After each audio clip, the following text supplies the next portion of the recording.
Waalaikumsalam warahmatullahi wabarakatuh.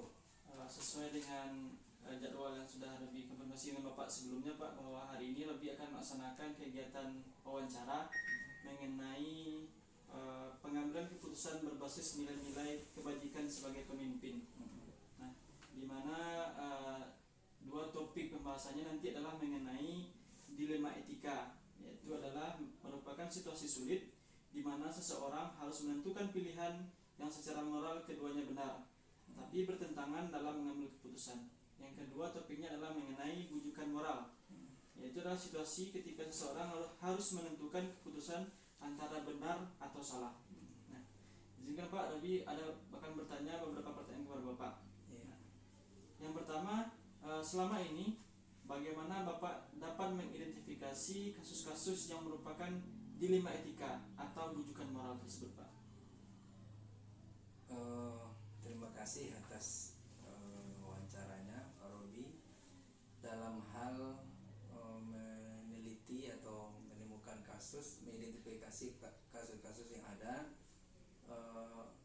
jika terjadi dilema etika di sekolah dan itu berpengaruh kepada nilai-nilai, misalnya ada siswa yang mengalami masalah di rumah atau ketika keputusan yang sulit harus diambil, maka sebagai pimpinan harus melihat persoalan itu dari depan dan belakang.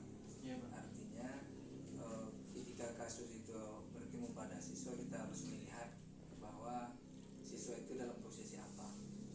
Misalkan siswa terlambat, kita tidak boleh langsung menjustifikasi bahwa dia murid pemalas, tapi kita harus tengok ke belakang. Mungkin di perjalanan ada perjalanan yang macet, atau kondisi rumah yang jauh, atau hujan segala macam. Itu salah satunya. Maka intinya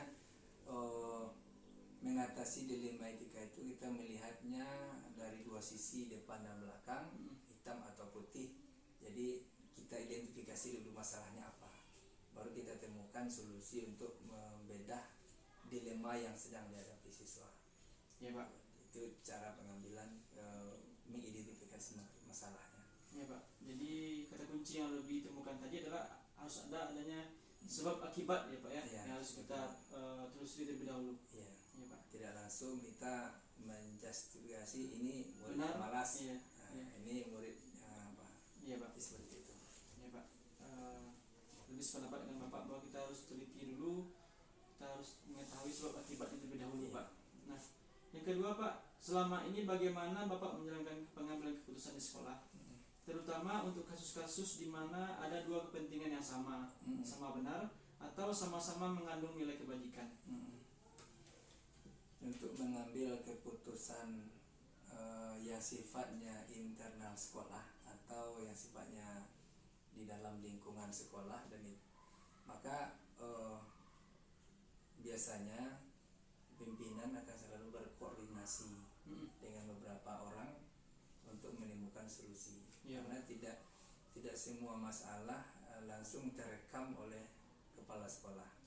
Maka perlu kepala sekolah berdiskusi dengan kawan-kawan, terutama dari unsur pimpinan, kemudian membawanya ke sidang rapat untuk menentukan keputusan yang terjadi, untuk menyelesaikan keputusan terjadi. Jadi sifatnya musyawarah dan berkolaborasi dengan kawan-kawan. Pak. Artinya kolaborasi dan koordinasi penting untuk menentukan mana yang paling benar, ya Pak ya. Mana paling benar. Pak. Dan walaupun pada posisinya pimpinan terkadang punya pena tajam, tapi tidak semuanya harus dilakukan dengan otoriter. Pak. Jadi butuh diskusi dan kolaborasi dengan kawan. Karena Pak. sekolah itu dijalankan bersama. Pak. Bukan hanya pimpinan yang menjalankan sekolah. Harus ada kolaborasi ya Pak ya. Kolaborasi. Nah, selanjutnya Pak, langkah-langkah atau prosedur seperti apa yang biasa Bapak lakukan selama ini? Pertama, informasinya kita kumpulkan dulu. Masalahnya kita kumpulkan dulu, kemudian diukur berat masalahnya dari mana, baru kita nanti bersama-sama memutuskan ini keputusannya benar, ini yang diambil, ini keputusannya salah, maka ini harus tindakan yang dilakukan. Pak. Jadi tetap dilihat, dirinci masalahnya dulu, dibedah bersama-sama, baru diambil keputusan. Pak. Supaya setiap keputusan tidak bertentangan pertama dengan aturan sekolah yang sudah dibuat, Berarti identifikasi permasalahan itu penting kita lakukan ya, Pak ya. Penting Sebelum pengambilan identifikasi dulu berat ringannya masalah ini sampai kemana, Iya Pak. sampai selesai di kita saja atau sampai di rapat majelis guru atau perlu naik ke Komite komite. sebagainya. Jadi seperti itu. Iya Pak. Selanjutnya Pak, hal-hal apa saja yang selama ini Bapak anggap efektif dalam pengambilan keputusan pada kasus-kasus dilema etika benar dan benar tadi Pak? Hal yang tentunya yang lebih efektif terutama tadi kan kita melibatkan semua pihak untuk diskusi, kemudian memastikan bahwa semua orang tahu dari hasil keputusan kita itu. Iya Pak. Jadi keputusan kita itu tidak tersembunyi di meja kepala sekolah. Artinya warga sekolah harus mengetahui dari unsur guru, pegawai, dan staf. Iya Pak. Jadi tahu, termasuk bahkan siswa. Jika memungkinkan persoalannya harus diketahui oleh siswa, maka siswa yang lain pun harus tahu itu sebagai pembelajaran. Tapi ada hal yang harus di beberapa titik yang harus disimpan. Tidak semua orang harus mengetahuinya. Iya, Pak. Karena itu mengandung rahasia seseorang. Seperti itu. Berarti ada prinsip rahasia dan prinsip terbuka ya Pak, dalam penerapan. Selalu ada prinsip rahasia dan prinsip terbuka. Karena di satu sisi kita menyelesaikan kasus, di satu sisi kita harus melindungi hak orang lain, apalagi hak sekolah. Iya, Pak. Jadi ada rahasia. Iya Pak. Menarik Pak pertemuan kita pada hari ini. Kita lanjutkan Pak. Jika tadi kita membahas mengenai efektifnya Pak, sekarang hal apa saja yang selama ini merupakan tantangan dalam pengambilan keputusan pada kasus-kasus dilema etika ini Pak, yang benar-benar tadi Pak? Yang menjadi tantangan yang jelas ini kan di lingkup rumah tangga kita, ya, rumah tangga sekolah. Maka yang menjadi tantangan itu adalah ketika kita mengangkat masalah ini tentu harus melihatnya, mengangkatnya ke permukaan untuk dibedah, dicarikan solusi dengan cara berhati-hati. Ya, Pak. Tidak langsung kita menyelesaikan kasus dilema etika seseorang face to face. Artinya ada bujukan dulu, ada siklus psikologi yang harus kita pahami. Iya Pak. Misalkan seseorang dalam kondisi emosi tinggi lalu kita langsung menyelesaikan di saat itu, tidak. Karena di saat itu kecerdasan seseorang akan terpengaruh ketika dia dalam emosi tinggi. Jadi beratnya cuman melihat ini persoalannya seperti apa. Iya Pak. Lalu kemudian mencari situasi kapan ini harus selesai, kapan didiskusikan untuk dicarikan solusi. Kalau dikatakan berat, tidak ada yang berat. Tidak ada berat. Cuman kemauan melihat waktu dan kondisi itu saja. Iya Pak. Kita lanjutkan Pak. Ya, silakan. Adakah seseorang atau faktor-faktor apa yang selama ini mempermudah atau membantu Bapak dalam mengambil keputusan dalam kasus-kasus dilema etika? Oh ya.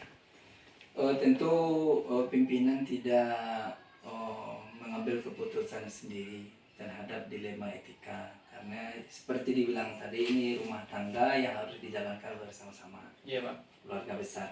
Jadi yang membantu teman diskusi yang pertama sekali dari unsur pimpinan itu adalah wakilnya. Iya. Bagi orang dekat untuk membicarakan perjalanan atau apa dilema etika ini. Iya Pak. Yang kedua adalah unsur pimpinan lain di bawah wakil, maksudnya ada guru senior, ada yang guru yang dianggap paham, bisa diajak menyelesaikan masalah. Iya Pak. Dan tidak semua bawahan untuk dimintakan tanggapan, karena kapasitas kepala sekolah harus mampu melihat sosok kepada siapa dia harus berdiskusi. Iya Pak. Sehingga karena lawan diajak diskusi, kawan diajak diskusi itu terkadang memiliki kepentingan subjektif. Jadi kepala sekolah harus atau pimpinan harus paham pribadi-pribadi tempat dia membawa diskusi masalah ini. Iya Pak. Tentunya ada, kalau dia sifatnya sekolah berarti ada tim yang menyelesaikan masalah tersebut. Iya Pak. Berarti di sini unsur pimpinan bekerja sama dengan tim. Ya. Dan juga bisa mengajak beberapa anggota yang di luar tim yang rasanya memiliki pengalaman ya Pak di bidang tertentu ya Pak ya. Memiliki kapasitas di sana.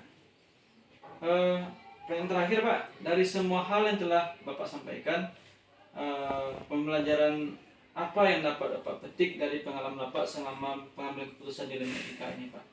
Pengalaman yang dapat dipetik, pertama, semua masalah selesai ketika didiskusikan bersama. Iya Pak.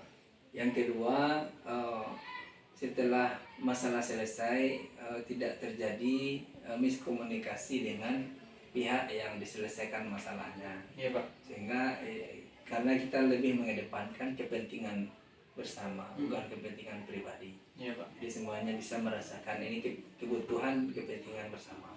Iya Pak. Yang ketiga, dampaknya tentu terjalin komunikasi yang efektif dalam kegiatan bersama, sehingga tidak ada sekat dari unsur anggota atau bawahan untuk takut untuk berbicara dengan pimpinan. Iya Pak. Jadi itu 3 poin penting itu menjadi landasan kita menjalankan sebuah komunikasi dalam organisasi. Iya Pak. Jadi diskusi, komunikasi dan kekeluargaan tadi ya Pak. Iya. Itu Pak, kita sampai pada pertanyaan terakhir dari pertemuan kita hari ini Pak. Terima kasih Bapak sudah meluangkan waktu, dan saya berharap kedepannya Bapak juga meluangkan waktu saat saya butuhkan Pak untuk wawancara berikutnya. Boleh. Terima kasih Pak. Terima kasih, sama-sama.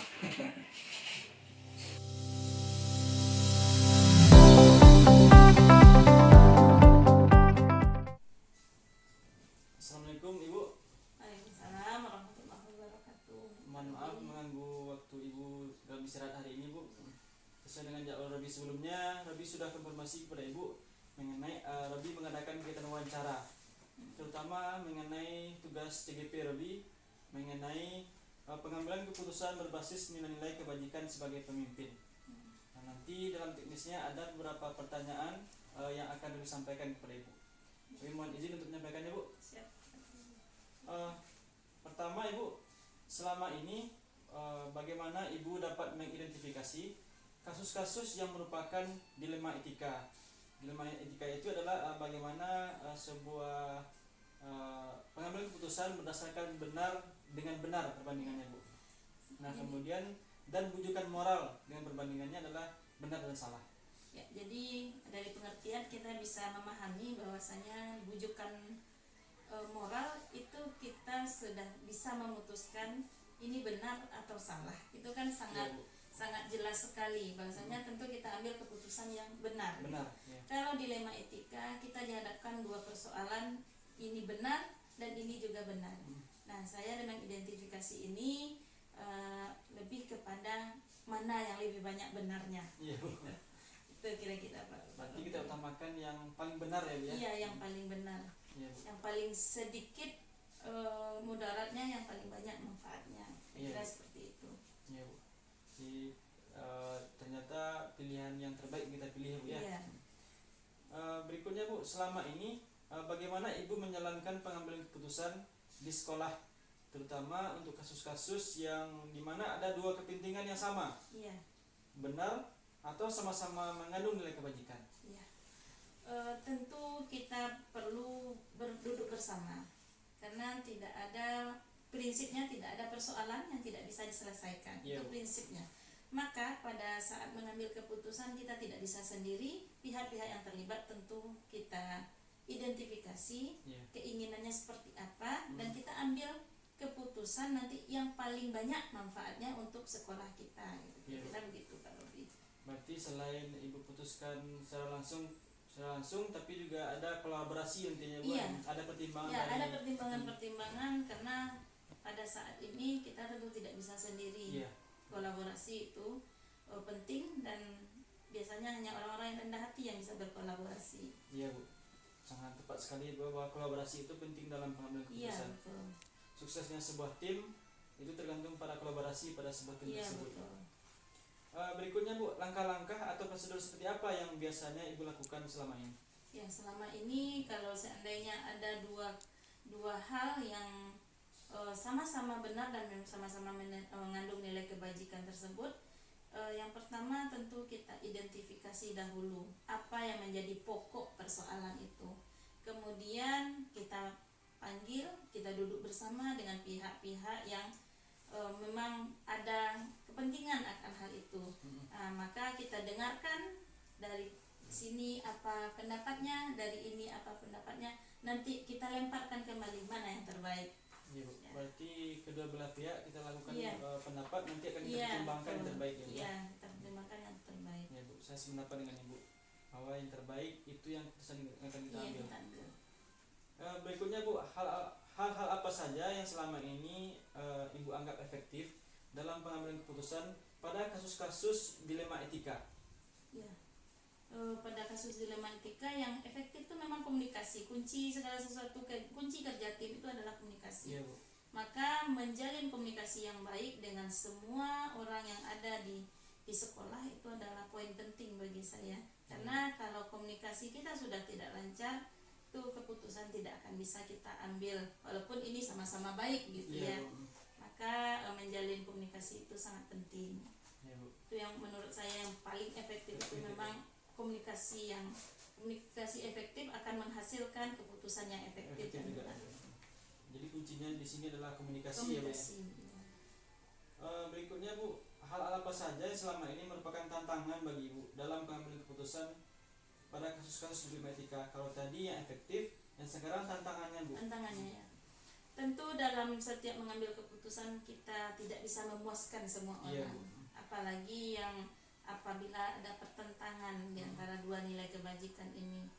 Namun begini juga Pak Robi, saya mempunyai prinsip bahwasanya seorang pemimpin itu dia harus menjadi pemimpin yang pandai membaca situasi. Iya, Bu. Ada masanya kita menjadi pemimpin yang minta pendapat kepada bawahan, ada yang pemimpin itu kita harus langsung Iya, Bu. mengambil keputusan. Sebagai contoh apanya saja, contoh dalam kehidupan sehari-hari. Iya, Bu. Kalau kita menemukan kasus misalnya kebakaran, kita tentu tidak bisa ini api mau kita padamkan atau gimana kan, Iya. tidak akan mungkin seperti itu. Maka pemimpin harus ambil keputusan sendiri dahulu. Cuman jika ada waktu, jika ada ini memang perlu dibicarakan, maka kita harus bicarakan. Iya, Bu. Maka jadilah pemimpin yang situasional dalam mengambil keputusan. Iya, Bu. Jadi tadi ada dua kunci yang saya dapatkan, bahwa pertama, pemimpin itu harus bisa mengambil keputusan tepat pada waktu itu. Iya. Dan bisa juga mana permasalahan atau keputusan yang harus dibawa secara kolaborasi. Iya, betul. Terima kasih, Ibu. Iya. Kemudian, Ibu, apakah Ibu memiliki sebuah tata kelola atau jadwal tertentu dalam sebuah penyelesaian kasus dilema etika? Apakah Ibu langsung menyelesaikannya di tempat atau memiliki sebuah jadwal untuk menyelesaikannya? Itu lagi tadi, Iya, Bu. situasional. Kalau seandainya ini butuh cepat, berarti seketika harus kita selesaikan. Jika tidak, berarti nanti kita bisa bawa rapat gitu. Iya, Bu. Cuman jadwal saya mengambil keputusan tentu tidak bisa Iya, seperti Bu. itu, karena kembali lagi seorang pemimpin harus pandai membaca situasi. Iya. Ada situasi yang perlu penanganan cepat, ada yang butuh berpikir untuk mengambil keputusan. Karena pengambilan keputusan tergesa-gesa itu juga tidak bagus untuk Iya, Bu. tim di sekolah. Gitu. Iya, Bu. Kira Berarti begitu. dari sebuah keputusan itu pertimbangannya bisa dalam bentuk dibawa ke dalam rapat Iya. secara kolaborasi ya. Iya, ada yang memang perlu diputuskan hari itu Bisa juga. itu langsung jadi. Iya. Jadi Kembali tadi bahwa situasional ya, Bu, ya. situasional, pemimpin harus pandai membaca situasi yang terjadi. Iya, Bu. Saya kira. Iya. Luar biasa sekali, Bu, pandangan Ibu mengenai pengambilan keputusan ini. Kita lanjutkan, Bu. Tiga Siap. pertanyaan lagi, Bu. Siap. Lanjut. Adakah seseorang atau faktor-faktor apa yang selama ini mempermudah atau membantu Ibu dalam pengambilan keputusan dalam kasus-kasus dilema etika? Mungkin pengalaman kali Iya, ya, Bu. kalau semakin sering kita dibanting oleh masalah, Iya. maka kita akan semakin tahan banting gitu Iya, Bu. ya. Maka kita harus menganggap dilema etika ini sebagai pembelajaran bagi Iya, kita Bu. untuk untuk selalu dan senantiasa belajar, karena Iya. guru itu belajarnya itu sepanjang hayat. Mungkin itu Pak Robi. Iya. Kalau sosoknya saya banyak sekali sosok-sosok yang menjadi idola bagi saya untuk mengambil keputusan ini, tokoh-tokoh besar. Kita baca biografinya, memang luar biasa sekali tantangan-tantangan yang diberikan oleh alam kepada mereka dan bagaimana mereka menyelesaikan. Tidak Iya. bisa pula saya sebutkan satu persatu karena memang banyak sekali Iya. tokoh-tokoh yang berpengaruh dalam hidup saya gitu. Iya. Jadi dapatkan dari pengalaman terutama Iya, ya. pengalaman. Karena dilema etika ini memang perbandingannya adalah benar dan sama-sama benar. Sama-sama Ya. benar. Tapi di antara benar tersebut kita pilih yang paling benar. Selain pengalaman tadi, tentu kita belajar dari pengalaman orang lain. Tidak Iya, perlu Bu. pula pengalaman kita menjadi pembelajaran, tapi pengalaman orang lain. Iya. Karena Luqmanul Hakim itu kepada anaknya berkata seperti ini, anakku ambil pelajaran dari orang-orang yang berpengalaman, karena dia harus bayar mahal untuk pengalaman, sementara kamu hanya mengambil hikmah. Jadi mungkin dengan membaca tokoh-tokoh tadi itu saya banyak belajar dari Belajar sana. nih, Bu, ya. Termasuk pada pengalaman tokoh dan pengalaman kita Pengalaman sendiri, Bu, ya. kita sendiri yang kita jadikan pelajaran. Luar biasa sekali Ibu diskusi kita pada hari ini, Bu. Ya. Yang terakhir Ibu, dari semua hal yang telah Ibu sampaikan, pembelajaran apa yang dapat Ibu petik dari pengalaman Ibu dalam pengambilan keputusan dilema etika? Banyak pelajaran Pak Robi. Seperti yang saya bilang sebelumnya, semakin sering berhadapan dengan masalah, maka kita akan semakin pandai memutuskan masalah ini, menyelesaikannya gitu. Iya, Bu. Jadi banyak hal dalam pengalaman-pengalaman yang mengajarkan kita untuk pengambilan keputusan ini gitu. Ya. Banyak sekali Pak Robi. Jadi setiap pelaksanaan berjalannya waktu dalam pengambilan keputusan Ya. pasti ada pengalaman Iya. ilmu baru yang kita Ilmu dapatkan. baru yang kita dapat. Karena pada dasarnya manusia itu belajarnya harus sepanjang hayat. Ya Ibu, menarik sekali Bu wawancara lebih dengan Ibu pada hari ini. Untuk pertemuan hari ini Bu, barangkali itu dulu pertanyaan yang lebih sampaikan. Siap, Pak Robi. Nanti di lain waktu Robi ingin belajar kembali dengan Ibu mengenai pengambilan keputusan ini. Kan belajar kita berbagi. Iya Bu. Terima kasih Bu. Siap Pak Robi.